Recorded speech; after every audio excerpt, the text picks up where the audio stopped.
Freudiana Radio, la voz psicoanalítica del mundo.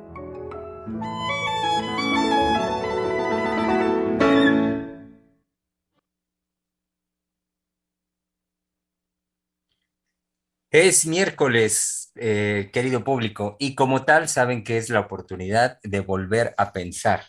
Así es, el espacio corresponde hoy miércoles para ello y pues démonos pues este espacio, esta posibilidad de volver a pensar qué verdad festejamos el 10 de mayo.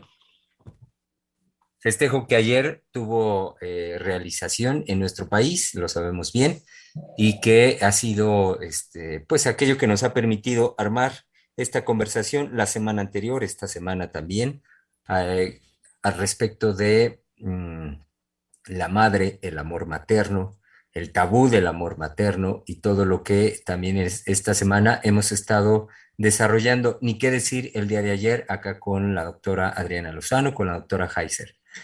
Entonces, abramos y démonos pues esta posibilidad de volver a pensar. Hoy miércoles, en compañía de tres mujeres psicoanalistas que estarán, por supuesto, para armar la conversación. Comienzo por saludar, y lo saben también, querido público, es tradición que esté aquí con nosotros los miércoles, nuestra querida colega Valeria Reyes.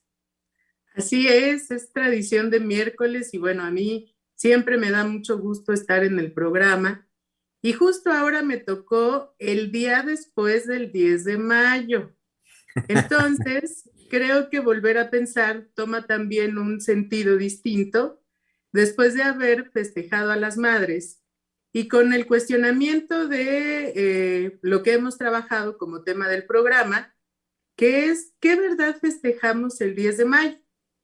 Entonces yo recordaba de algo que me pasaba recurrentemente cuando estaba en la primaria, sobre todo ya los últimos años que recuerdo que dejaban trabajos ya más elaborados, como hacer maquetas y todo eso, que siempre se me olvidaba. Entonces, pues llegaba el viernes, la maqueta, pues uno la tenía que hacer el fin de semana, porque pues el fin de semana es cuando daba tiempo, y por supuesto, pues no lo hacía, se me olvidaba y me acordaba los domingos en la noche, ya que tenía que preparar las cosas, pues porque al otro día, sí, viene la escuela, la mochila y no sé qué, y ay, que tenía que hacer una maqueta.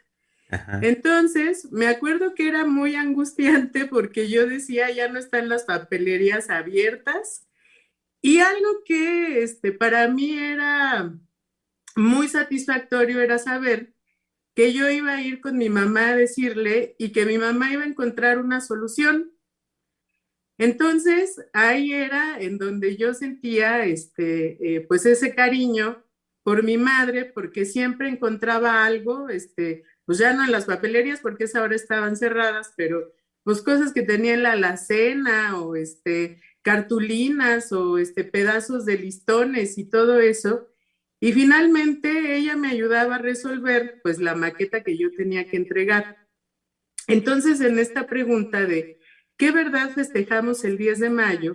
Pues yo recuerdo esa situación de tener una madre que en esos momentos de angustia y de dificultad me ayudaba a resolver cosas que para mí en esos momentos pues era muy difícil de resolverlas. Entonces decía, bueno, esos son como actos que lo pueden llevar a uno a sentirse respaldado porque hay una madre que funciona como madre, en ese sentido de poderle proveer al hijo lo necesario como para que el hijo salga adelante. Entonces, recordaba, por ejemplo, el lunes que Einar, nuestro colega y nuestro colega Germán, estaban hablando al respecto de algunas anécdotas y algunos casos de qué se festeja de verdad el 10 de mayo. Entonces, creo que para mí ese recuerdo de ser muy niña y tener esas pues dificultades y que mi madre me rescataba, fue algo que siempre tuve presente. Bueno, ya después mis conflictos no fueron las maquetas, sino que fueron cambiando y fue más difícil. Y pues sí, creo que como han estado hablando, la relación de la hija con la madre siempre es difícil, ¿no? En la situación de las rivalidades cuestiones más complejas que se dan también conforme uno como hija va creciendo. Y bueno, todo eso se modificó, pero creo que son recuerdos que yo tengo que de alguna forma me hacen sentir que yo tuve ese respaldo de mi madre y que en ese entonces era así como la madre superhéroe, ¿no? Y Ujú. que se le ocurrían cosas y que era muy creativa y que de esa manera pues a mí me salvaba.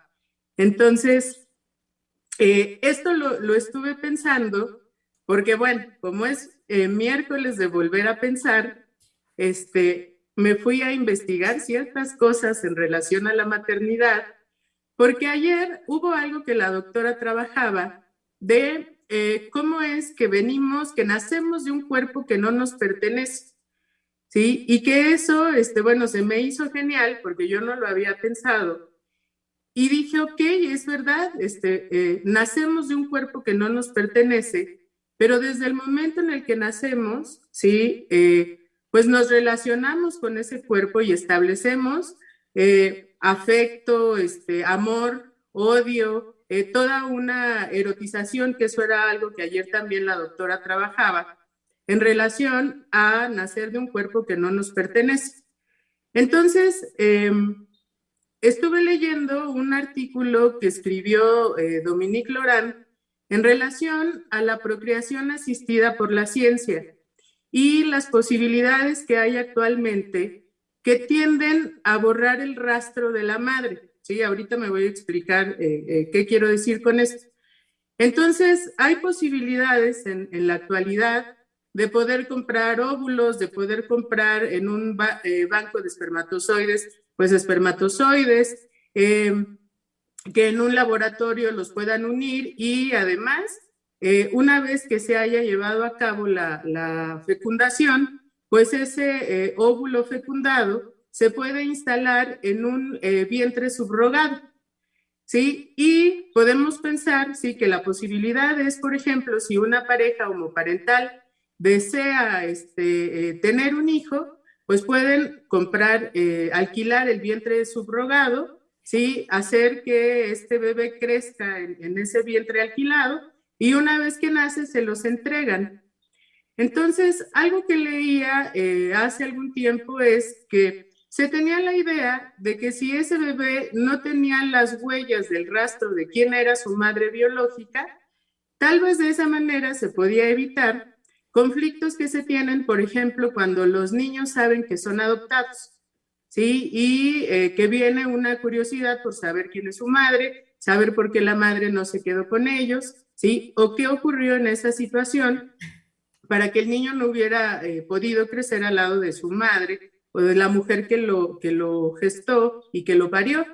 Entonces, esa idea de borrar el rastro de la madre biológica es algo que ahora se puede alcanzar a partir de todas las técnicas de procreación asistida y que entra en un conflicto de manera ética y legal, ¿sí? De cómo regular legalmente, por supuesto, estos procedimientos, pero además de acuerdo al derecho, ¿sí? ¿Quién tiene acceso a poder ser padre y de qué manera? Es decir, como la familia ya no es la familia que tradicionalmente conocíamos, que es papá, mamá y los hijos, sino que actualmente ya hay familias homoparentales y familias de transexuales. Entonces, tiene que haber un empuje desde el derecho, ¿sí? Y desde la legalización de estos procedimientos éticos, éticamente dentro de la medicina, que pone una situación de mucho conflicto en relación, ¿sí? A qué va a ocurrir con esto, ¿sí? Y que lo que yo pensaba a partir de todo este planteamiento es que es borrar, ¿sí? Esa posibilidad de, primero, que los seres humanos venimos de un cuerpo que no nos pertenece y después de todo el universo psíquico que se puede crear a partir de ese evento, ¿sí? De venir de un cuerpo que no nos pertenece. Entonces, me parece que esto es algo que era muy importante tratar, es muy importante tratar, ¿sí? Debido a que, bueno, pues los programas, nosotros hablamos, ¿no? Por ejemplo, del conflicto que puede haber con la madre, si uno recibe el amor de la madre o recibe el odio de la madre, que eso pues nos lleva a entrar en una dinámica, nos ayuda a hacer cosas en la vida o a dejar de hacerlas. No sé, finalmente puede llevar a una persona a hacer una demanda de análisis o asistir a un psicólogo o ver a un psiquiatra. Es decir, la relación con la madre dinamiza la vida psíquica de un ser humano. Pero ¿qué ocurriría si la pretensión de la ciencia es precisamente borrar eso, por ejemplo, y que exista la posibilidad de entregárselo a dos personas que no gestaron a ese hijo biológicamente? Ujú. Hay una expresión, ¿vale? Como lo dices, si lo pudieras retomar, es borrar, hablas de borrar el El rastro. rostro ¿Cómo? biológico de quién es la madre y el padre. Bueno, Ujú. Exacto. Ujú. Em, Me parece como una de las manifestaciones muy desordenadas, lo hemos hablado actualmente en el lazo social. Desordenadas, estoy pensando en, por ejemplo, cuando hemos tratado la situación actual que está provocando, que se está provocando a partir de lo que promueve y de lo que proponen los discursos trans. Y digo fuera de orden porque el orden, cuando digo orden, parto de una cuestión fundamental y es el reconocimiento del cuerpo, de un cuerpo. sí. Es decir, el reconocimiento del cuerpo como fundamento mismo de la vida. Y en ese sentido, hacia donde nos estás llevando ahorita tú con tu investigación, digo que está fuera de orden porque es una pretensión casi, casi diría loca, en el sentido de que borrar, por lo tanto, el origen biológico de un ser humano y el origen biológico en el sentido de qué cuerpo provengo, es Ujú. decir, en qué cuerpo biológicamente hablando se llevó a cabo mi gestación, es algo a lo que me refiero que promueve este tipo de desórdenes, como lo hemos planteado a partir de los fenómenos trans. Bueno, iba a hacer una pequeña pausa. Sí, sí, hago una pausa para, querido público, para dar la bienvenida, saben, cálida bienvenida y presentación a nuestra querida directora del Centro de Investigación y Estudios Lacanianos, la doctora Silvia Heiser, que ya está acá con nosotros. No, sí, ya estoy oyendo algunos horrores de lo que nos toca y de lo que, digo, lo que nos toca y de lo que nos corresponde hablar los psicoanalistas. Ajá, sí. Y las consecuencias en la afectividad, en la vida afectiva, en la vida emocional de los seres humanos, en donde definitivamente la biología tiene su lugar, pero la biología no habla, ¿sí? Y tenemos una premisa muy importante, compleja, de que en el psicoanálisis hay el cuerpo hablante, ¿sí? Y el cuerpo hablante pues no es algo que vamos a trabajar hoy, vamos tal vez a referirnos a los fundamentos de un cuerpo hablante del psicoanálisis de orientación lacaniana, indudablemente, porque nos ayuda mucho a ver los efectos y las consecuencias que por supuesto la biología no puede presuponer, no puede pensar y no puede avisarle a los seres humanos lo que están aconteciendo, no, lo que está por acontecer con sus demandas de esto que se llama las nuevas formas de procreación de un ser humano. ¿Sí? Tendríamos inclusive que pensar que eso de humano va a desaparecer radicalmente y cuáles van a ser las consecuencias de eso. Pero bueno, aquí estoy y sí, pues son cosas que definitivamente me impactan muchísimo porque también no dejan de hacerme pensar en la manifestación, digamos, de que si le quitamos a los seres humanos, ¿sí? En su procreación, aquellas cosas que tienen que ver con el deseo de tener un hijo, el deseo de anhelar que aparezca, que venga a formar parte de nuestra vida, quererlo, cuidarlo, amarlo intensamente, vernos en él, ¿sí? Todo eso se suspende en la procreación asistida, porque tenemos que meternos en la problemática. ¿Qué festejo de maternidad hay entre las parejas, digamos, transexuales? ¿Cómo se vive la maternidad en las parejas transexuales? No es así de que, ay, bueno, pues uno lo hará de mamá y otro lo hará de papá y ya, ¿no? Ya. Sí, ¿no? Se tratara de una manifestación de conducta. Cuando precisamente a lo largo de los programas hemos estado vislumbrando cuán dependiente es el ser humano de que esa cosa que aparece ahí lo acoja amorosamente, lo llene de significaciones amorosas.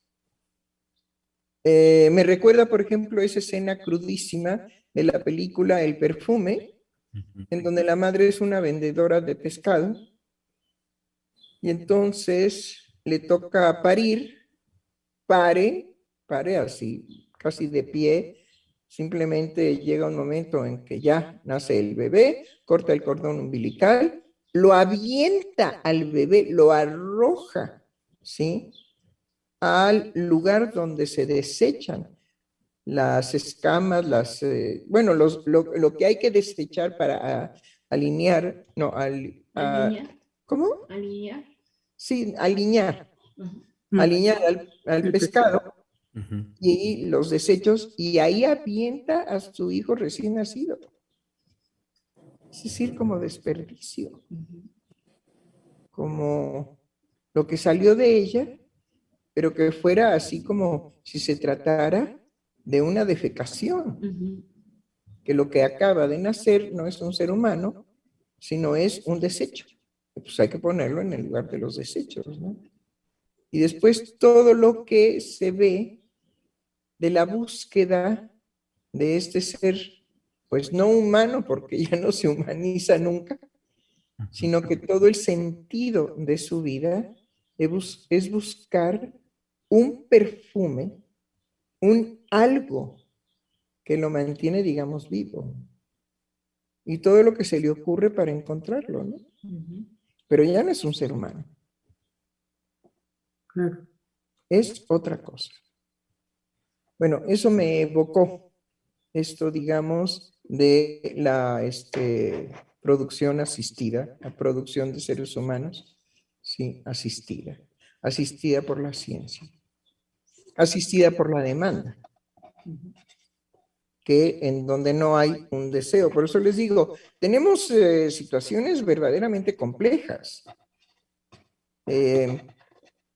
Porque pareciera, no estoy diciendo que así sea, pareciera que vía la demanda de obtener un hijo, pues exactamente que es ir a comprar una moto o ir a comprar una casa o ir a buscar un coche o no sé, un traje de lujo porque tengo un compromiso, qué sé yo, como que tener un hijo ahora puede ser un programa de creación de un objeto, hijo, que me satisfaga.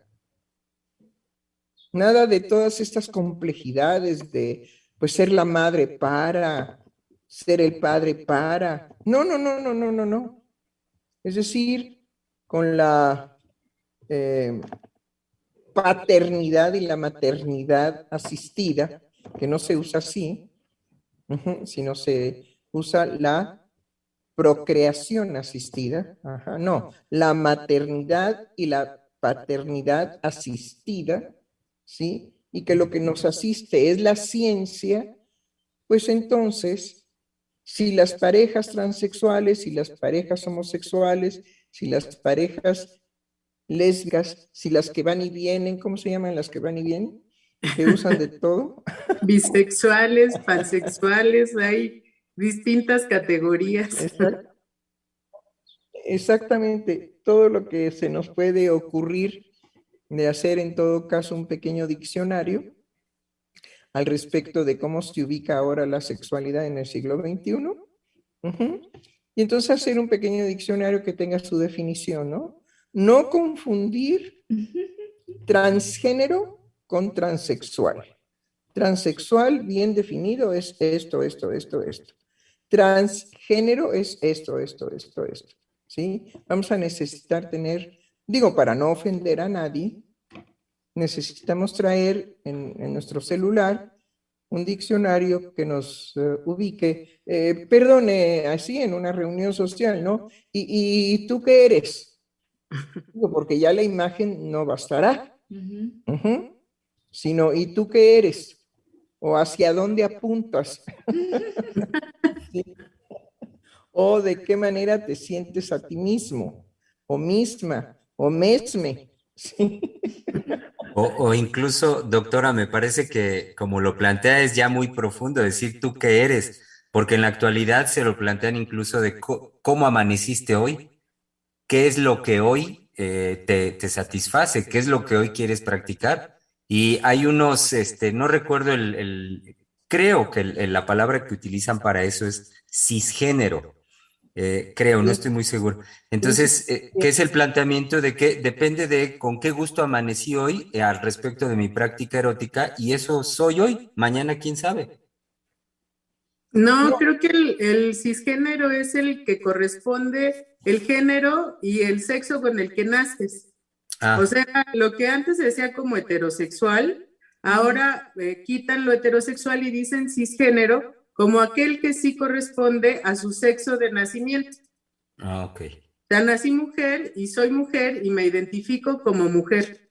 Eso es lo cisgénero. Bueno, póngale bis. Bis. Ajá, sí. Bueno, es interesante esto de creer que eso es una comodidad o una resolución de la problemática del ser mujer o el de ser hombre, ¿sí? Entonces, según amanezca, no soy ni uno ni otro. Sin embargo, bueno, la tontería es que solamente puedo ser hombre o puedo ser mujer. Sigue, digamos, esa jaula. Sigue siendo una jaula, un encadenamiento.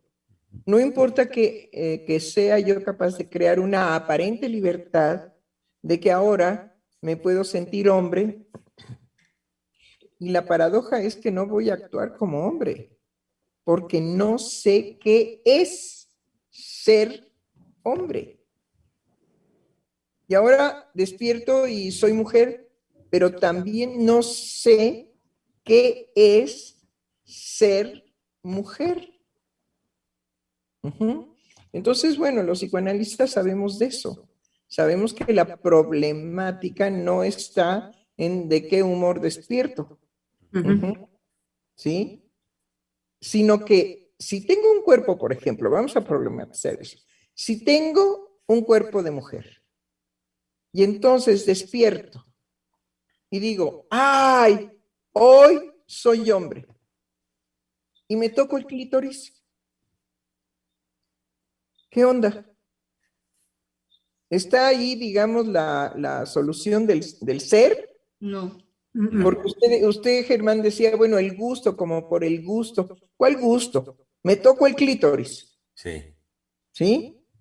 Me lo estimulo. Y el placer erótico que voy a alcanzar, lo alcanzo como mujer o como hombre. ¿Como mujer? ¿No? No. ¿No?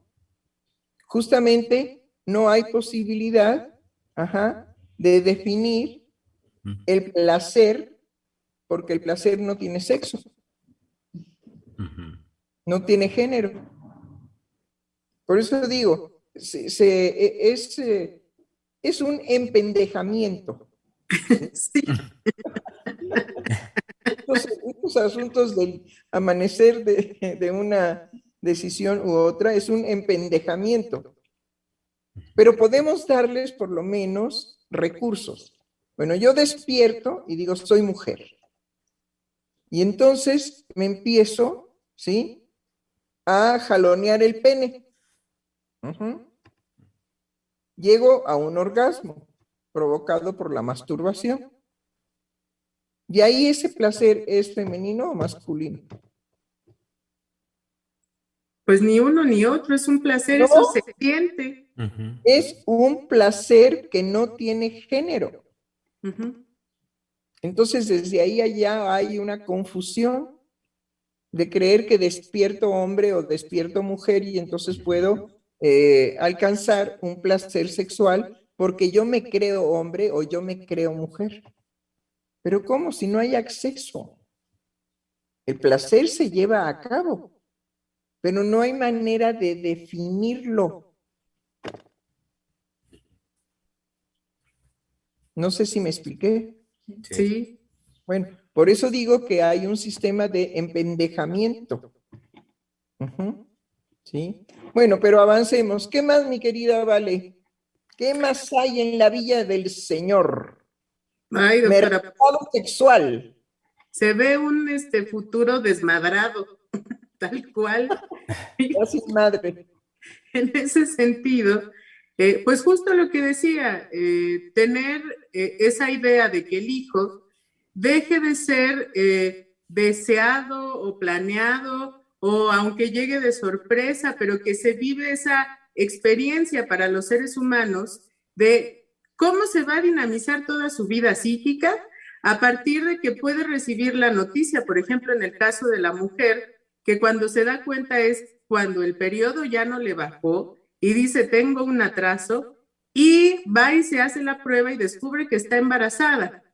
Desde ese momento, sí, pues empieza a gestar toda una situación subjetiva, pues que lleva, que trae como resultados, pues todo lo que vivimos en la vida cotidiana, de qué es una madre, cuando una madre desea un hijo, lo que le ocurre, cómo va a recibir a ese hijo que usted lo decía hace un rato, todo lo que se va a activar, ¿sí?, por ese evento. Entonces, cuando por medio de la procreación asistida, lo que se ofrece es esa posibilidad para quien sea y como quiera a través de las técnicas de la ciencia, ofrecer un hijo como producto, ¿sí? Porque están en la discusión de cómo lo van a identificar, porque puede ser valorado como un producto de lujo y entonces ahí entra en la situación económica, cómo va a ser accesible, ¿sí? En el derecho también, para ver quién puede tener acceso a un hijo como producto de lujo, ¿sí? La otra alternativa es que sea considerado como un trasplante, como un órgano que se va a trasplantar. Puede ser considerado también en esa oferta, por ejemplo, de que se puede traficar con los niños, ¿sí? Considerado como una droga precisamente por esa posibilidad del tráfico, o puede ser considerado como una prótesis. Entonces, la discusión está de qué manera se va a ubicar el hijo, ¿sí? Para ver cómo va a ser tasado dentro de la economía y quién puede tener acceso a él, ¿sí? De manera legal y de forma ilegal también, porque ya, por ejemplo, el tráfico de niños ya existe, ¿sí? Entonces, esta discusión viene, pues porque tanto el derecho, los derechos humanos como la ley entra en juego en estas posibilidades, ¿no? Ya no es la idea de formar una familia para tener un hijo, ¿sí? Sino es económicamente y de acuerdo a los derechos de cada uno, quién puede tener acceso a un hijo y de qué forma. Sí. También platicábamos otro de los horrores de nuestro tiempo, y digo horrores, a mí sí me horroriza, de nuestro tiempo, de tener un hijo que en caso de que salga deficiente del corazón, del riñón, del hígado, tener otro para que ese otro sea la garantía de vida, ¿sí? A través de proporcionarle órganos, como puede ser, si tienes 2 pulmones, un pulmón. Si tienes 2 riñones, un riñón. Si tienes 2 ojos, pues un ojo. Lo que sí, digamos, no se puede trasladar, ajá, es aquellos órganos que nada más tienes uno. ¿Sí? Exacto, pero sí pueden ser las plaquetas, por ejemplo, o la médula. La médula, las plaquetas, ¿qué más? Pues creo que en general es eso, doctora, porque de todo lo que hay uno, no se puede, porque No. también hay que garantizar la vida del segundo, ¿no? Sí, tenemos que mantener en vida, pero entonces el valor del segundo hijo para mantener al primero vivo, ¿sí? ¿Qué viene a ser ese hijo? Porque lo vamos a fabricar para que tenga la garantía de que si tiene un problema de riñón, pues le hagan el trasplante en el momento en que ese trasplante sea posible, ¿no? Sí. Es decir, ya me imagino a la pareja, oye, hay que fabricar un niño porque el que nos nació primero tiene problemas renales y va a tener necesidad de un trasplante de riñón, pues en el futuro. Pues vamos a tener un hijo, ajá, que por la cuestión consanguínea le podamos extraer un riñón y ese riñón se lo dé a su hermanito, y entonces los dos puedan vivir, uno con 2 riñones y otro con un riñón. Ya nada más me imagino si simplemente los pleitos entre hermanos, así calmada la cosa. Nomás calmada la cosa. Ajá, no te pongas, ¿sí? Mis calcetines, porque esos calcetines son míos. Bueno, préstamelos, ¿no? No, no quiero prestártelos. Tú usas tus calcetines, déjalo en paz los míos. Ahora, imagínese la idea del niño que fabricaron para que el que nació primero tenga derecho a un riñón, ¿sí? Y que él sea el donante. Sí, además es una forma, digamos, aparentemente de avance del derecho en cuanto a la sofisticación de lo que se puede legislar, por un lado, pero por el otro está quitando las garantías individuales porque tendrían que subsumir las garantías individuales del segundo hijo, digamos, a la predisposición de los padres en cuanto a que ese segundo hijo va a tener únicamente, no lugar como ciudadano, porque si tuviera lugar como ciudadano puede rehusarse a la voluntad de donador. Entonces tendrían que restringir por anticipado la ciudadanía. La ciudadanía. Entonces sería que, pues, como tener en el refrigerador que un helado, un helado ahí guardado. Por si las flies. Sí. Bueno, pero es del orden de creer que ese niño que vamos a fabricar donante, ¿sí? No tiene psique, ¿no? Es totalmente ajeno al desarrollo afectivo de, bueno, ¿qué soy yo para ellos? No, sino se le prepara, ya ve que los conductistas para eso son maravillosos, porque dicen, no, desde que nace lo vamos conduciendo, lo vamos convenciendo de que él, el sentido de su vida es ser el donante, porque su hermano nació con una falla. En este caso, digamos, de riñón, pero puede ser de pulmón. ¿Sí? Y entonces todo el sentido de vida de este nuevo ser, bueno, no es un ser, es un donante, ¿sí? Puede tener sentido y él ya se educa y se pone en el pensamiento de que su trascendencia es ser aquel que le permite a su hermanito continuar con su vida, ¿no? Digo, los conductistas creen absolutamente que la psique puede ser manejada de esa manera. Bueno, más bien cancelan la psique, doctora. No, no creen que haya una psique. Lo que creen que hay es un aprendizaje y que a través de un proceso de enseñanza-aprendizaje se puede llevar a una persona a aceptar cualquier cosa o a entrenarlo para que lleve a cabo cualquier tarea, ¿no? Que eso es el condicionamiento clásico que llevan a cabo. Pero hay una cancelación total de la idea de que la psique existe o inclusive el pensamiento. Claro, claro, muy bien pensado, muy bien esclarecido eso, ¿no? Pero, digamos, siguiendo con este cuentito de terror, pues en una de esas resulta que el hermano mayor aparece sin ojos, ¿sí? Y no solamente ciego, sino también sin nariz y sin orejas, bueno, el pabellón, ajá, y le preguntan, ¿y ahora qué pasó?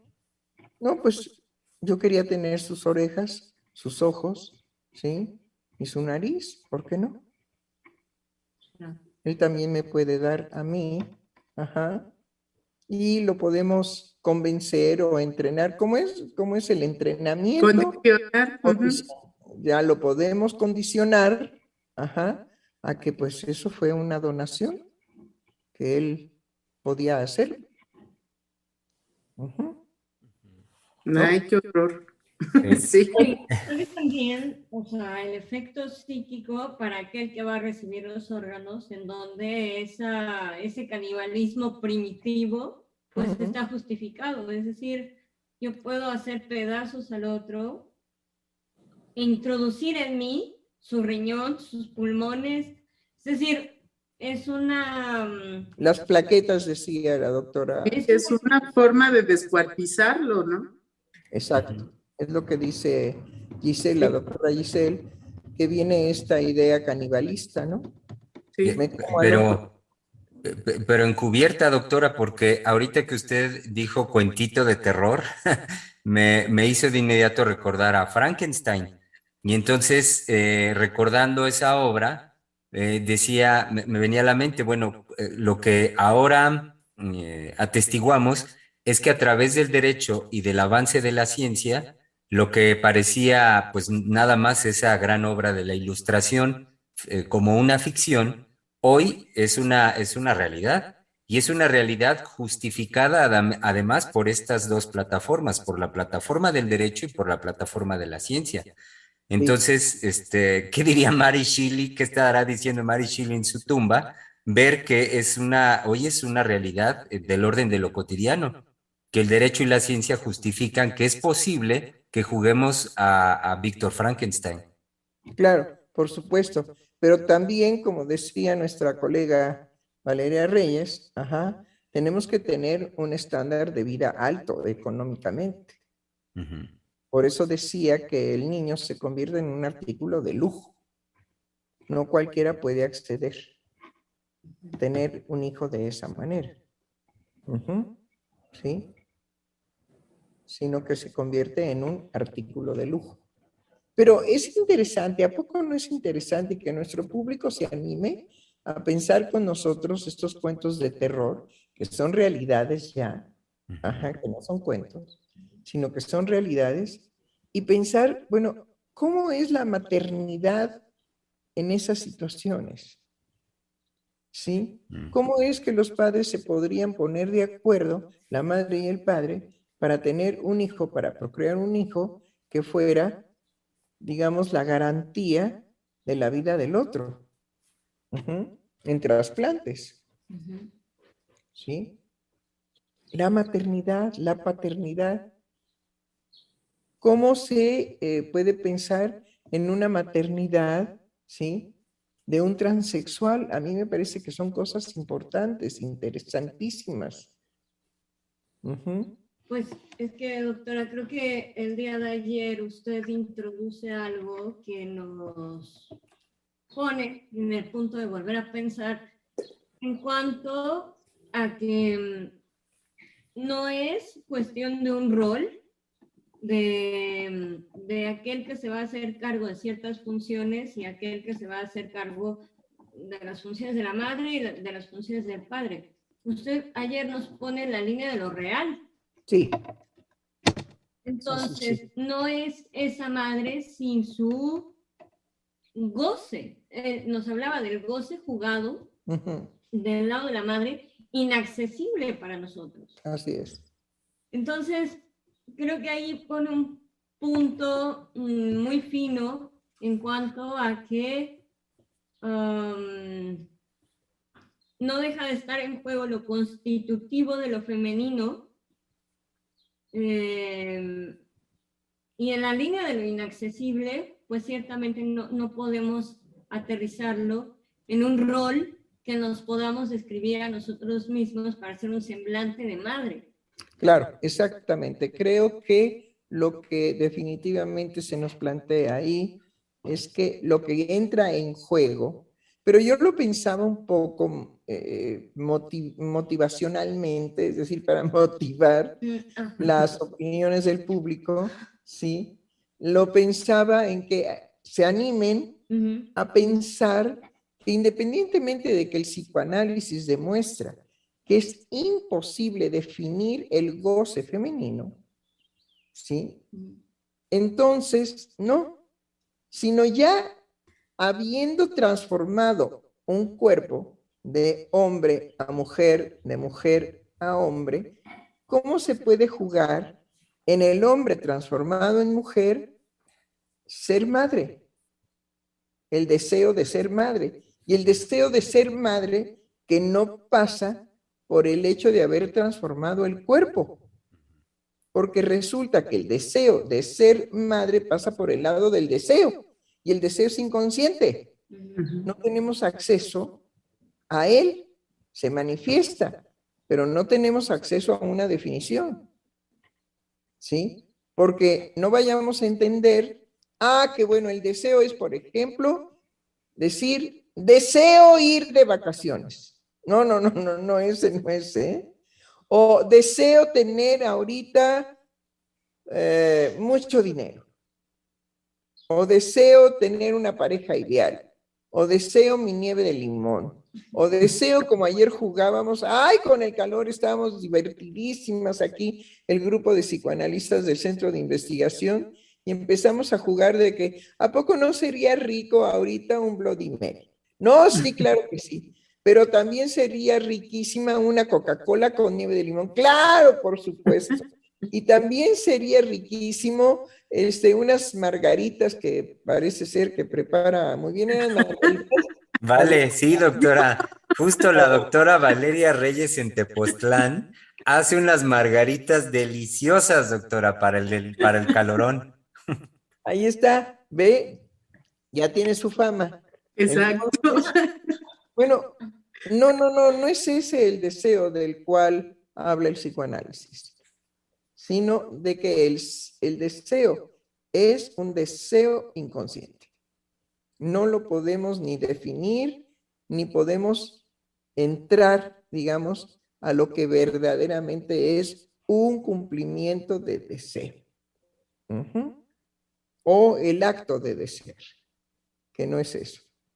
Bueno, pero de todos modos, volver a pensar tiene que ver con estas transformaciones que tiene que ver por lo menos, ¿sí?, con la reproducción asistida. Y la reproducción asistida entre el capitalismo y la ciencia nos impide seguir pensando que un niño es la consecuencia de un deseo amoroso de parte de una pareja heterosexual. ¿Sí? No, ya eso, ya no. Ya no. Eso definitivamente está en proceso de desaparición. O eso corresponderá tal vez a una secta extraña, de esas como los menonitas, que insisten en vivir con otras costumbres, otros valores de otros siglos. Ujú. Lo que viene definitivamente es esto y se impone día a día con día. Ujú. Entonces, bueno, es todo esto que nos hace volver a pensar no solamente en el deseo de una mujer transgénero, no, ¿sí es transgénero o es Sí, trans? Sí, ok. transexual es cuando cambia, se operan los genitales, y género es cuando no se operan y solamente se visten y se arreglan de determinada manera para aparentar ser del otro sexo. No, me interesa el que es operado. Los Ese es transexuales, transexual. Ajá. Entonces, ¿cómo pensar, sí? Ahí el deseo de un hijo que puede ser reproducido de esta manera, ¿sí? Por la ciencia, por el alquiler de un cuerpo, en fin, etcétera, ¿sí? ¿Cómo se manifiesta? Se podría manifestar, ¿sí? Esto que nosotros encontramos como muy apasionante y muy intrincado, porque no hay definición del deseo, no hay definición del goce de femenino, en fin, flotamos, los psicoanalistas flotamos, ¿sí? En una experiencia de vacío, de no definiciones. Ajá. Y además amamos las no definiciones porque son precisamente las cosas que nos permiten volver a pensar el psicoanálisis. Volver a pensar el psicoanálisis que da cuenta de la vida cotidiana, volver a pensar el psicoanálisis que da cuenta de todas las transformaciones en el orden de la sexualidad humana, ¿sí? Y que es volver a pensar analíticamente. Y como no hay definiciones, entonces tiene que haber creaciones. Y por eso nos gusta tanto que no haya definiciones, sino vacíos de definición. Uh-huh. Ahora, es más fuerte y todavía más apasionante cuando hay leyes. uh-huh. La ley al inconsciente no hay acceso. Uh-huh. Entonces, no anden creyendo que nosotros extraemos por una magia particular el inconsciente de los analizantes y entonces lo hacemos evidente a través de la palabra en el diván y los ponemos en una situación que inventó Freud que sea semejante a un estado de dormir, porque el sueño es la vía regia al inconsciente. Y entonces hacemos nuestro teatro de acuéstese usted. ¿Sí? Bueno, no los arropamos. Freud sí, Freud tenía sus frazadas. Entonces, acuéstese, ¿sí? Y empiece usted a relajarse tranquilamente. Bueno, nosotros no hacemos ese ritual, pero imagínenselo, ¿no? Recuéstese, relájese. Olvídese de todas sus penas, de todos sus sinsabores, de todo lo que le han hecho. Y empiece a decirnos lo que venga espontáneamente. Y que eso fuera el psicoanálisis, ¿no? Que por medio de este truco del diván, colocar, no sé, si estamos de día, pues oscurecer un poco el consultorio para que se semeje más a una posible entrada al estado de dormir, ¿no? Bueno, no, para nada, nada de eso. Realmente nunca sabemos, después de que da 2 pasos dentro de nuestro consultorio, que ese sujeto va a decir, ¿se va a sentar o se va a acostar en el diván? Hay ocasiones en que es una orden del analista. Bueno, la próxima sesión pasa usted a diván y entonces vamos a realizar el encuentro de esta manera. Porque es un encuentro. No. Llamado malamente clínica. Pero bueno, órale, hacemos muchas concesiones los psicoanalistas. Como sabemos realmente que no se trata de eso, ¿sí? Pues no importa a veces cómo lo quieran nombrar. Nos ajustamos a que queremos entendernos con los otros y pues los otros nombran a eso clínica. Bueno, pues es clínica. ¿Sí? ¿Cómo ven? Ay, pues es genial, doctora, porque es justo en todo ese escenario, lo extraordinario es lo que surge. Es decir, sabemos que no se trata de eso, pero es, creo, también poner al sujeto en determinada situación, ¿sí? Para que pueda hablar y no hablar de cualquier manera, No, sino no. hablar en esa disposición de que va a ser escuchado. Y creo que eso es lo que es muy fuerte en la vivencia de el consultorio, el diván, el escenario, y creo que lo más fuerte es la presencia del analista. Sí, eso definitivamente es impactante. Y luego hay personalidades de los psicoanalistas que son sumamente impactantes, ¿no? Pues nada más vean algunas fotografías de Freud, Ay, sí. su mirada de Freud y la forma en cómo Lacan también miraba y traía su puro ese retorcido, como para salir corriendo, ajá, de lo impactante, porque no es nada común el encuentro con el psicoanalista, ¿no? Uh-huh. Hace un momentito, doctora, simplemente como usted lo planteaba, y lo decía así, la pregunta que lanzaba hacia nuestro público, y con fin dijo, pues para motivar a nuestro público a que lo piense, a que se haga la pregunta. Esta pregunta que usted propone de, bueno, ¿cómo pensar la maternidad? Y decía, bueno, la maternidad en el homosexual, en la lesbiana, en el trans, cómo pensar así, cómo pensar en ellos y de inmediato, bueno, pues que ellos hablaran de eso, ¿no? De la maternidad. Esta cuestión, a lo que voy es que como usted la plantea, que pareciera, porque bueno, parece así como una pregunta, pues así, una pregunta a poder trabajar, me parece que es algo que está usted tocando cuestiones muy, justamente muy profundas y que tienen que ver con lo que propone incluso del trabajo de la semana. ¿Qué verdad festejamos el 10 de mayo? El festejo en sí me parece que también está muy bien estructurado para no tocar preguntas como esta que usted acaba de plantear. Es decir, el festejo es la estructura dentro de lo social, dentro de la cultura, donde simplemente digamos que el grueso de la población se alinea al festejo y así sea una madre trans o sea una madre lésbica, digamos lo que sea, hay guara guara, festejemos, feliz Día de las Madres y ya.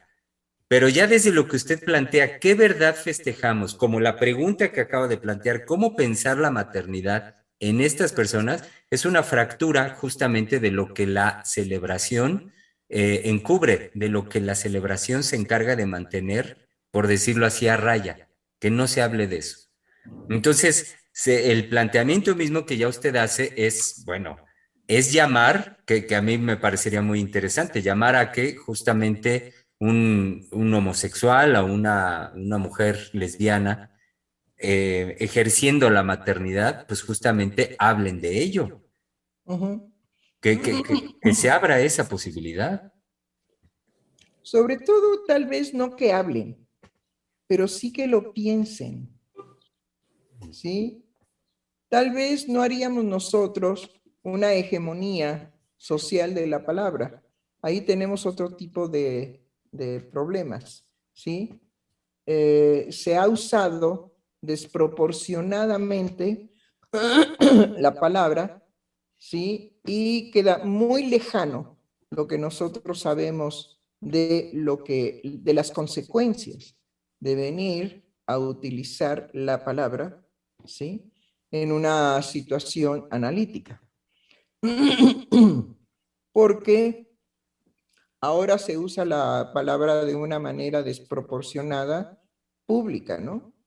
¿Sí? Que se lleva a los sujetos a creer que la palabra se puede usar así, a gritos, a fregadazos, a insultos, etcétera. O lo que está sucediendo ahora, que para hacerse justicia, la gente bloquea carreteras, y entonces se usa la palabra. En ese momento se usa la palabra de qué es lo que piden, qué es lo que solicitan, qué es lo que exigen, ¿sí? Pero sin previo aviso de nada, se logra un bloqueo, se propone un bloqueo.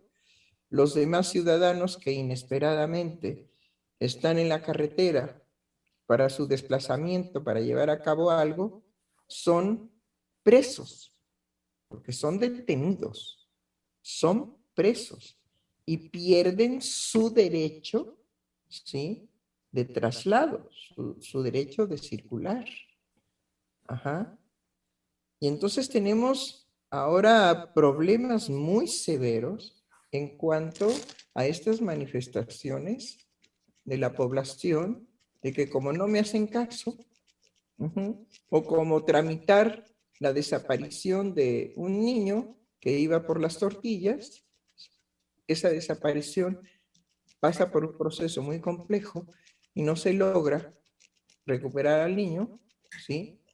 Pues entonces bloqueamos la carretera y de alguna manera hay una movilización hasta encontrar al menor abandonado ya muy lejos de donde se raptó. ¿Sí?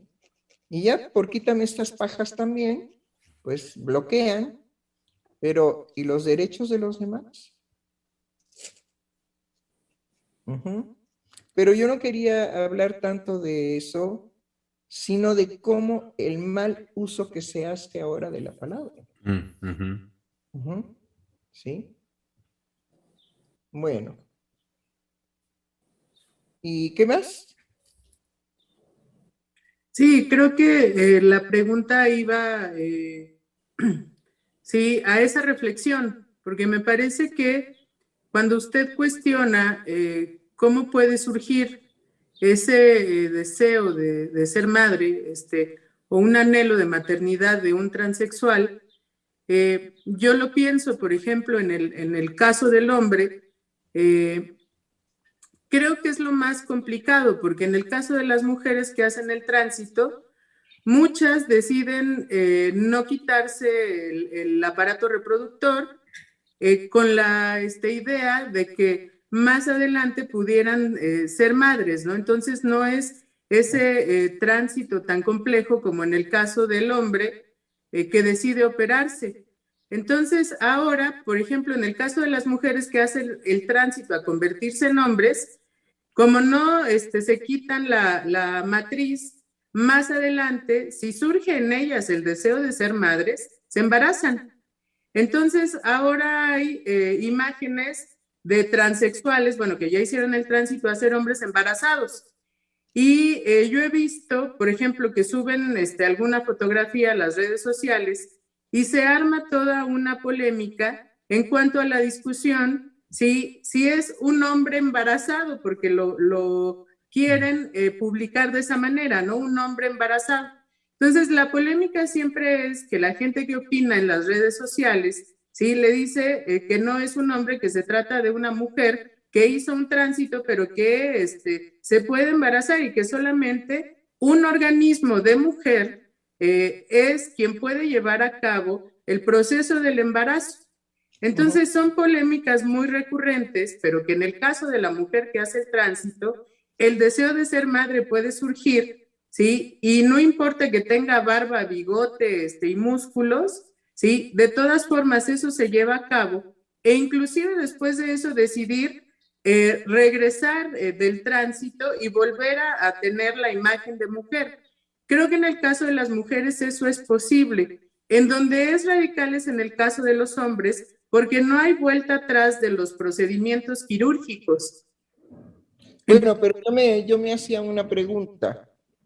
Si la mujer para hacer el tránsito a hombre necesita utilizar hormonas y luego este organismo repleto de hormonas, no solamente de hormonas, sino de muchas otras cosas, ¿qué clase de niño podría engendrar? Porque sabemos que la naturaleza se las cobra. Sí. Uh-huh.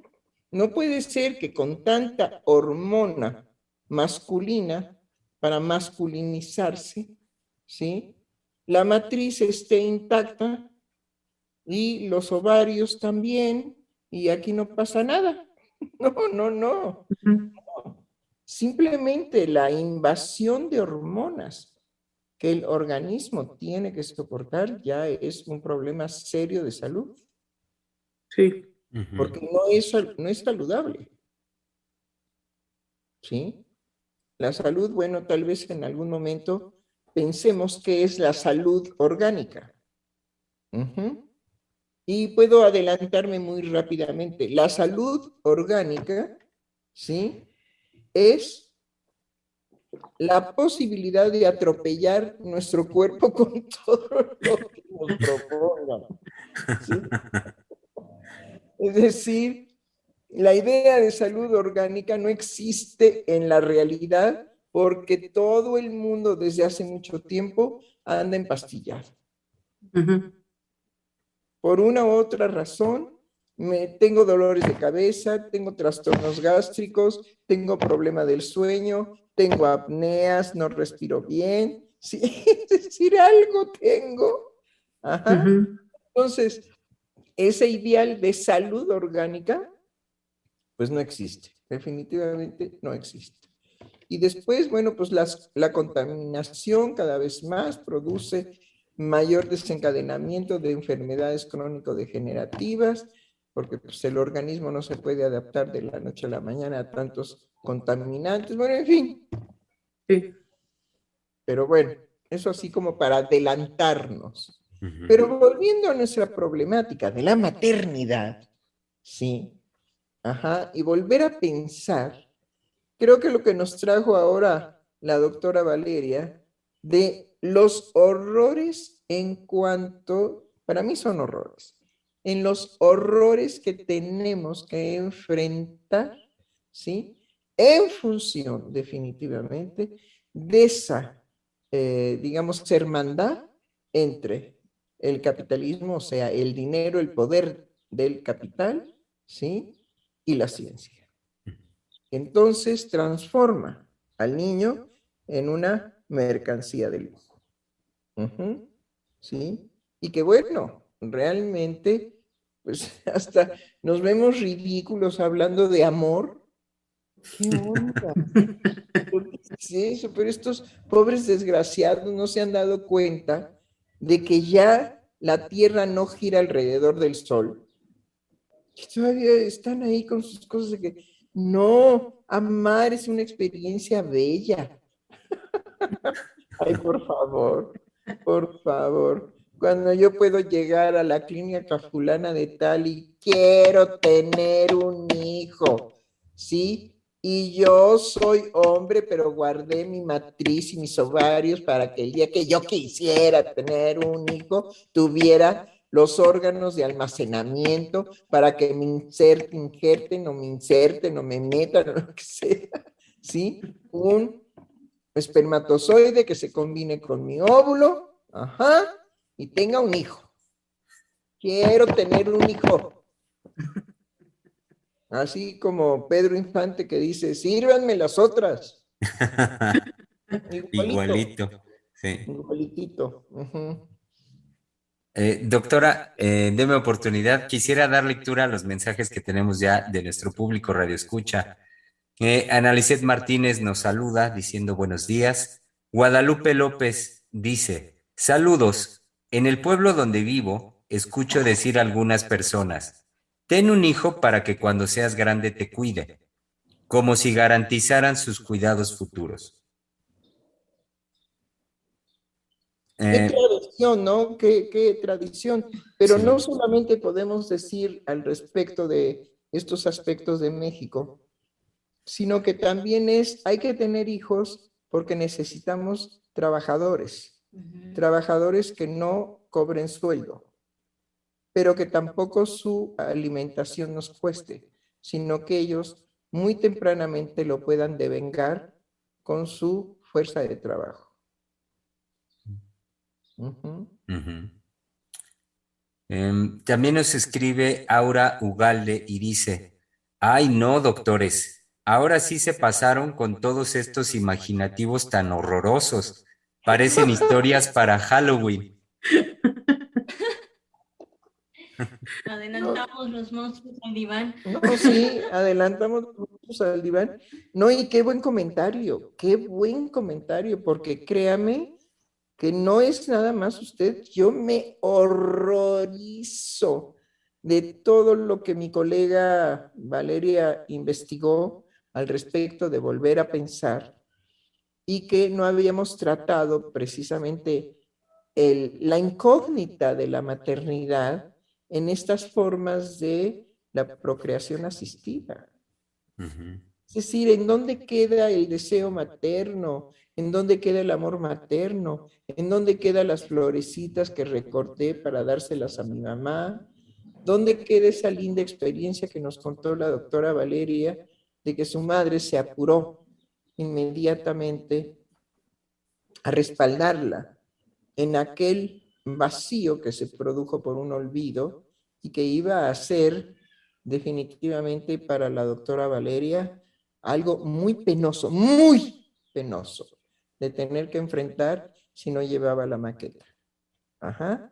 Y la magia de la madre fue buscar listones, cartones, tijeras, pegamento, en fin, etcétera. Y ella vio, ay, como el hada madrina, ¿no? Sí. Sí. Ella vio cómo se realizó aquel trabajo que se podía, digamos, llevar con mucho orgullo y tranquilidad, porque finalmente, cuando esos acontecimientos se dan con la madre, uno se siente amado. Uno se siente profundamente amado por la madre. Es esa experiencia de tener, digamos, realmente el amor materno como protección divina.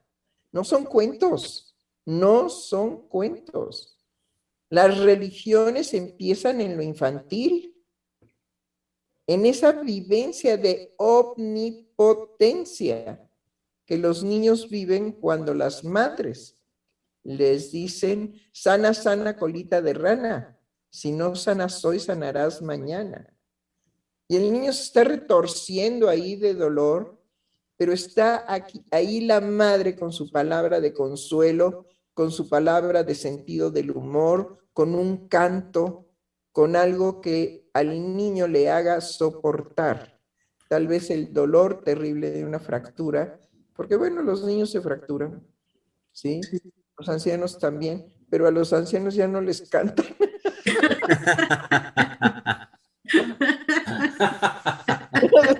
Qué triste. Y es toda una problemática, pero bueno, el niño, que al niño le canten, que al niño le pongan la pomada, que, qué sé yo, que lo abracen, que ya chiquito, cuánto lo siento, que vean la preocupación y el apuro de la madre si es que ve ahí una fractura expuesta, que debe ser una experiencia terrorífica de ver lo interno del cuerpo del hijo expuesto, ¿sí? Es del orden de los siniestros, en que tiene que correr al hospital porque no sabe si eso le puede llegar a perder la vida de su hijo, ¿sí? Y empieza toda la fantasía y todo lo imaginario de la madre que ama al hijo o a los hijos de poder perder a un hijo que es amado, ¿sí? Sí, todo eso es verdad que se gesta con la madre. La madre es un ser omnipotente cuando nos ama. Cuando nos ama. No como la mujer esta del perfume, de la película del perfume, que toma al hijo y lo avienta, ¿sí?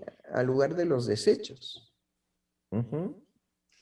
Que sabemos que hay madres así. O sea, hay madres que van y dejan a los bebés en situaciones de que se mueran, ¿sí?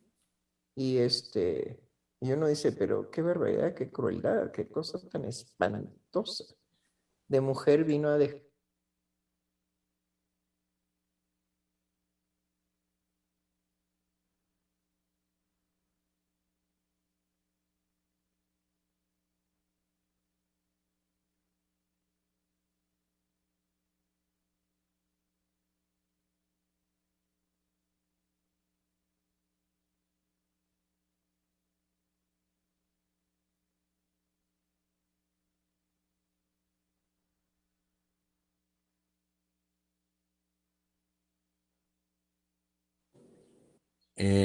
Para efectos de filiación uniparental, se obtiene sentencia judicial en donde se ratifica convenio y se reconoce la filiación solo con el padre, pues no hay aportación genética de la madre sustituta. Ahora, ese nacido ya está en España, aunque la ley española prohíbe la subrogación de vientre. Ujú. Sí, bueno, pero el mundo ya se ha ampliado por las comunicaciones y lo que está prohibido en un lugar está permitido en otro.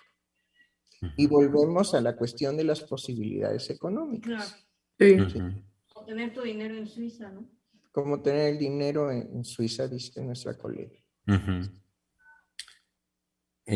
Tenemos... A mí me parece que es un ejemplo muy refrescante Sí. porque nos permite ver que aquellas dificultades de la ley en cuanto a las prohibiciones son verdaderamente resueltas porque se brincan, porque hay otros países en donde eso no es una prohibición. Y se paga, simplemente se paga. Y eso sí, se aclara que la que presta el cuerpo para el desarrollo, digamos, de ese ser, no tiene ningún derecho, porque en un principio las mujeres que alquilaron sus matrices no querían entregar al hijo porque establecían una relación emocional afectiva con ese embarazo. Y entonces ahora la ley interviene y por derecho usted sienta lo que sienta de ese embarazo, no reconocemos sus afectos ni sus sentimientos. Tendrá que huir con el producto. Si es que su vida emocional la empieza a ligar por andar de prestadora de servicios, ¿sí? Se compromete afectiva, emocionalmente, no lo entrega y pues tiene que huir. Y tiene que huir como delincuente porque pierde los derechos, ¿sí? Dado que los derechos se le van a dar a aquel que proporciona centralmente en este caso, el espermatozoide y el óvulo. Son los que tienen el reconocimiento del derecho. Sí, entonces vendría ya en un secuestro, ¿no? Sí, exactamente. Vendría ya en un secuestro. Entonces, como la ley no va a tomar en consideración la situación psíquica de esa mujer embarazada de esa manera, que desde ya, si prestas tu matriz, tú no tienes ningún derecho en relación a lo que represente o signifique ese embarazo. Que te quede claro. Bueno, y qué impresionante cómo ha jugado el papel el desarrollo de las comunicaciones en esa posibilidad de que las fronteras ya no sean fronteras de prohibición con respecto a tal cual, lo que está prohibido en un lugar se puede realizar en otro, pues viene muy bien armarse con toda la visión de los hackers en cuanto a violar la ley, a violar la seguridad de una computadora. Se ha abierto un mundo de transgresión que no es como tal la transgresión, el empuje a transgredir, no es nuevo en el ser humano, sino más bien la amplitud de las posibilidades en De cuanto de transgresión. transgresión, y que en esto pues no deja de estar conjugado con el sistema económico neoliberal, en donde no te preocupes, se trata de que te vayas a otro país, es decir, que consigas de otra manera lo que quieres. Ujú, así es, pero que todo lo determina una visión capitalista. Claro. Sí. ¿Sí? No, y bueno, al rato vas a poder tener un hijo a 12 meses sin intereses. O sea, eres pobre, Ajá, no le hace no con le tu hace. tarjeta bancaria. Exacto. No, No pero dudo la, que en la, los la, la bancos. expresión es genial, ¿no? Puedes tener un hijo a 12 meses sin intereses, pues, válgame Dios. Y mi lavadora también, sí, también. Ujú.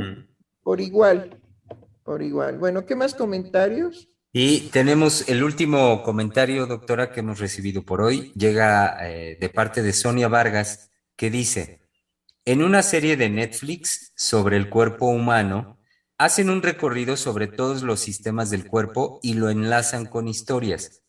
Al final, tratan el proceso de procreación y toman como ejemplo una pareja de dos mujeres, una de ellas transexual con apariencia de hombre. Llamó mi atención que ella dice que quería ser padre, pero ¿cómo alguien que gesta un ser humano en su cuerpo se nombra a sí misma como padre? Pero desde luego no se profundizó eso en la serie. No, simple y sencillamente son estas solicitudes pornográficas, porque eso es pornografía, en el sentido de que se trata de incitar, se trata de excitar, pero no se trata, digamos, de orientar. Ujú. Entonces, vamos a hacer un documental sobre el cuerpo humano, muy padre, establecer relaciones, digamos, entre sistemas, pero cuando tocamos la procreación asistida, ¿sí? En donde la mujer que ahora está transformada en hombre, ujú, ¿sí? Anhelaba ser padre, ¿sí? Bueno, pero es precisamente lo que yo me acabo de decir, es que es una burla, es decir, es el sistema pendejismo social a la orden, porque es desconocer precisamente que yo deseo ser padre, no es la verdad del deseo. Es la verbalización de sabe Dios qué, porque el primero sorprendido va a ser el ser humano al decir yo quería ser padre, por eso me transformé de mujer en hombre y ahora que tenga yo un hijo, yo voy a proceder como padre. Solamente que en la actualidad y hace mucho tiempo no se sabe qué es un padre. Uh-huh. Eso sí, puede hacer una marcha en contra del patriarcado,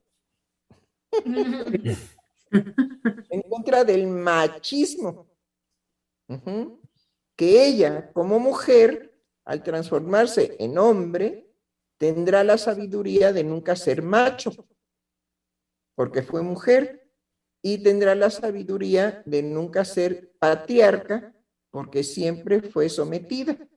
Pero quiere ser padre. Pero quiere ser padre sin saber qué diantres es eso, porque además tiene que vencer los discursos del patriarcado, ¿sí? Y del machismo.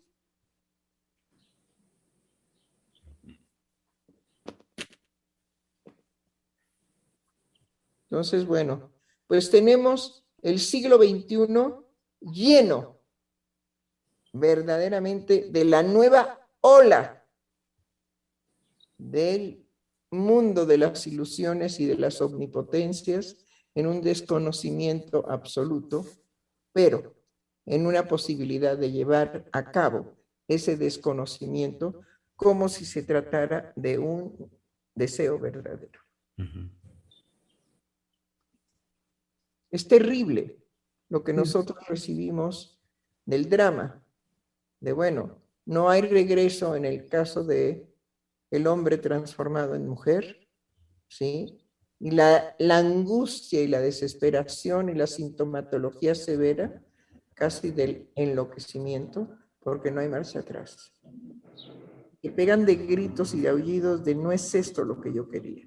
Yo creí que se trataba de esto, pero no es verdad. Carajo. Eso es lo que nosotros llamamos las consecuencias de esa omnipotencia del imaginario. Es mejor, digamos, analizar qué es lo que está en juego. Verdaderamente, qué es lo que ha entrado en juego verdaderamente de un cambio tan radical del cuerpo, para evitar precisamente estas tragedias, que de hecho terminan suicidándose, ¿eh? Sí. Bueno, muy bien. ¿Algún otro comentario que tengamos por ahí? No, doctora, este comentario de Sonia Vargas fue el último y también estamos ya pues llegando al término de nuestra emisión del día de hoy. Bueno, pues yo pienso que podríamos, si quiere nuestra querida colega Valeria Reyes, concluir con lo que nos impacta a los psicoanalistas definitivamente, de que lo que tenemos que esperar de todo esto, ¿sí?, es la manifestación franca de los locos, Sí. de la producción en cadena de locura, de locura. Sí, por lo mismo, creo, bueno, eso fue un impacto desde el principio que yo empecé a leer esto, pero era pensar cómo finalmente lo que usted decía, que aunque nosotros nos escuchen hablar del amor, hablar de la madre, hablar del tabú del amor de la madre, ¿sí? Eso definitivamente nos ancla, doctora. Es algo que nos lleva precisamente a no enloquecer, pero que todo esto, la propuesta de la ciencia y de las posibilidades actuales, desde que uno lo lee, ¿sí?, es sentir cómo poco a poco se va quedando sin referencias, ¿sí? Y sí es llegar a ese sentimiento de un enloquecimiento, de todo lo que hemos estado hablando como posibilidad, ¿sí? Que a mí me lleva, por ejemplo, a sentir que llega un punto en donde ya, si no hay referencia, digamos, de la madre, ¿sí?, entonces ya no hay nada, no hay un punto de donde partir. ¿Sí? Así es, indudablemente, pero sí sabemos que al menos tenemos la seguridad absoluta, absoluta de que lo que se va a presentar es la locura. La locura. La locura. Vamos a convivir cada vez más con manifestaciones de esta locura como consecuencia, digamos, de la justificación de yo puedo demandar, ¿sí?, teniendo dinero y moviendo el derecho a mi arbitrio, puedo demandar este tipo de situaciones sin mayor responsabilidad, por el gusto de poderlo mandar. Muy bien, pues podemos cerrar con eso. Muy bien, doctora. Y decir que la reproducción asistida, ¿sí?, es algo que debiera devolverse a retomar por la ley y por las autoridades, para evitar precisamente que esta libertad lleve a los sujetos a actos de locura. Sí, Germán. Doctora, simplemente iba, ya cuando usted decía hace un momentito de cerrar la sesión, iba nada más recordar a nuestro público que no faltaran a la cita del día de mañana. Ah, no, sí. Por favor, acompáñenme.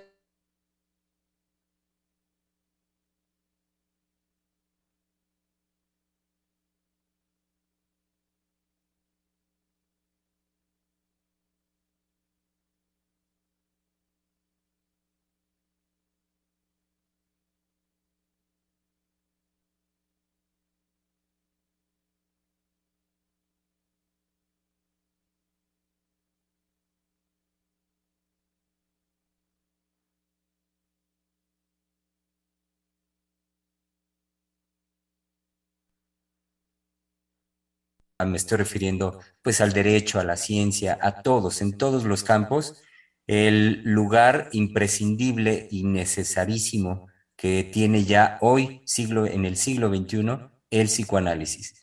Es decir, no podemos no dar un paso más en aspectos nuevos que se legislen o cosas que se piensen sin prestar oreja a lo que el psicoanálisis y los psicoanalistas tenemos que decir frente a estas manifestaciones de nuestro tiempo.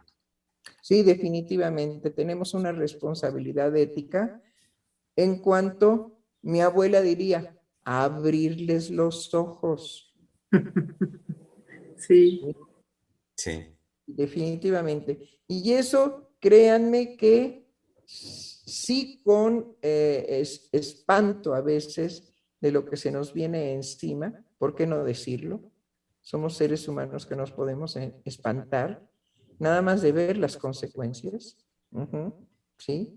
Pero que el propósito no es producir escándalo, porque más le valiera a aquel que lo produce amarrarse una piedra con un lazo al cuello y tirarse al fondo del mar, antes que provocar escándalo.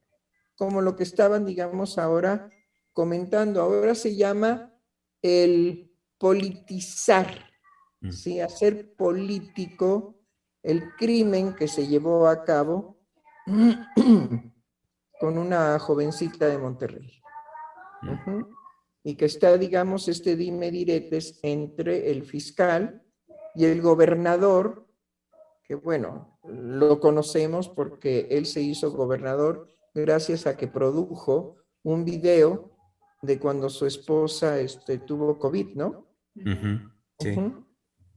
Entonces, el cómo se llevaban y lo que se decían y lo que no se decían, y cómo él le decía, no, pues yo mando, y tú, pues deja de estarte poniendo la ropa así, y bueno, en fin, ¿no? Todo el video, yo son cosas muy vagas que me acuerdo, pero de pronto me sorprendió que precisamente esto le llevó a ser gobernador y a obtener muchos votos.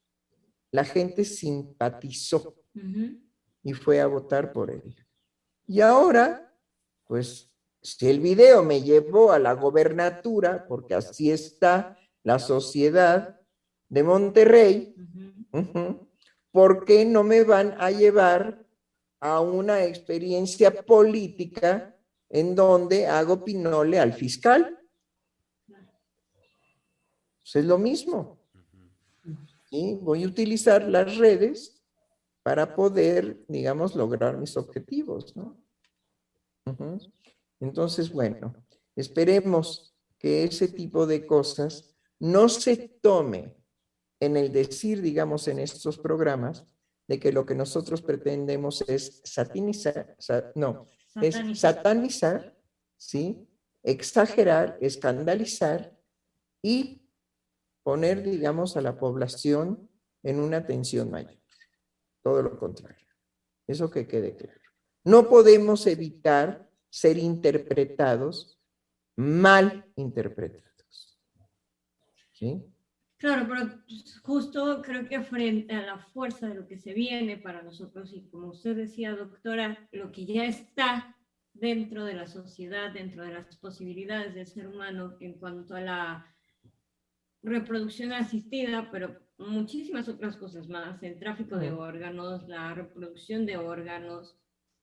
Hoy que hablaba en la mañanera el presidente López Obrador, y que hablaba de esa dialéctica entre el rumor y el contrarrumor. Es decir, hace falta también producir dialéctica para no estar tampoco a merced de que una obra buena es donar el corazón, donar los riñones, destazar a mi ser querido. No, qué horror. No, definitivamente no. Son cosas del orden de la carnicería. Claro. ¿Sí? Digámoslo así de fuerte. Son cosas del orden de la carnicería. Pero en fin, ¿cuánto cuesta un corazón? ¿Cuánto cuesta un riñón? ¿Sí? Y todo lo que se puede obtener de un cadáver, ¿sí? Bueno, es otro tipo de venta del cuerpo humano. Bueno, es terrible. Bueno, bien, dejamos aquí. Muy bien, doctora.